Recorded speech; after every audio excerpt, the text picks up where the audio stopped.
So hello, I'm Freya, and I'm going to be talking about the evolution of Enterococcus faecium in the presence of vancomycin. So Enterococcus faecium is a gram-positive bacteria, and it can cause a variety of infections, from urinary tract infections to bloodstream infections. It can acquire resistance to vancomycin through the horizontal gene transfer of a resistance transposon. And vancomycin is a last-line antibiotic, so this leaves us with very limited treatment options. Globally, in 2019, 50,000 people died of Enterococcus faecium that was resistant to at least one antibiotic, and 14,500 people died from vancomycin-resistant Enterococcus faecium. So I'm trying to look at ways to identify alternative ways in which E. faecium can tolerate vancomycin. And I did this via an in vitro evolution assay. So I had a vancomycin-susceptible E. faecium strain called E1162. And this had a minimum inhibitory concentration of vancomycin of 1 microgram per milliliter. So initially, it was able to grow in 0.5 micrograms per milliliter, and we had no antibiotic control, and we passaged it in different media each day with the same concentrations. By day 5, we were able to see growth at 1 microgram per milliliter, and then this persisted until day 11, which was the end of the evolution experiment. I also saw some morphological changes. So this is the bottom of a 96-well plate. So the parental strains would form a nice pellicle on the bottom, whereas the strains that have been involved in the presence of vancomycin would form a very dispersed formation. I then sequenced all these samples, and these are the single nucleotide polymorphisms that were present in the strains that had been involved in the presence of vancomycin. And 2 of the samples had missense variants in genes in the WALKR2 component system.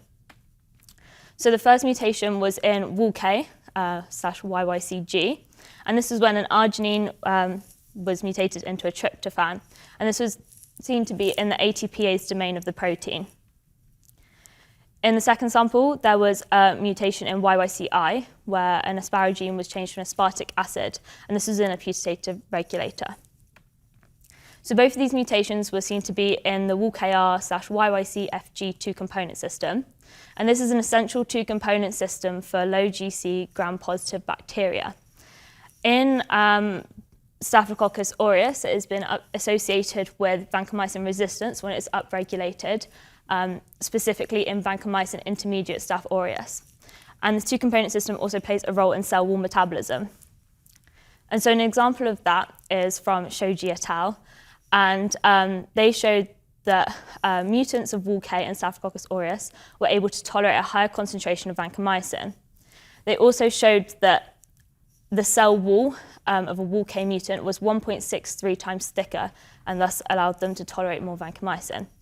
I'm trying to achieve this in Enterococcus faecium with my mutants. So this is some very preliminary TM data. So on the left is the parental strain, and on the right is the WALK mutant.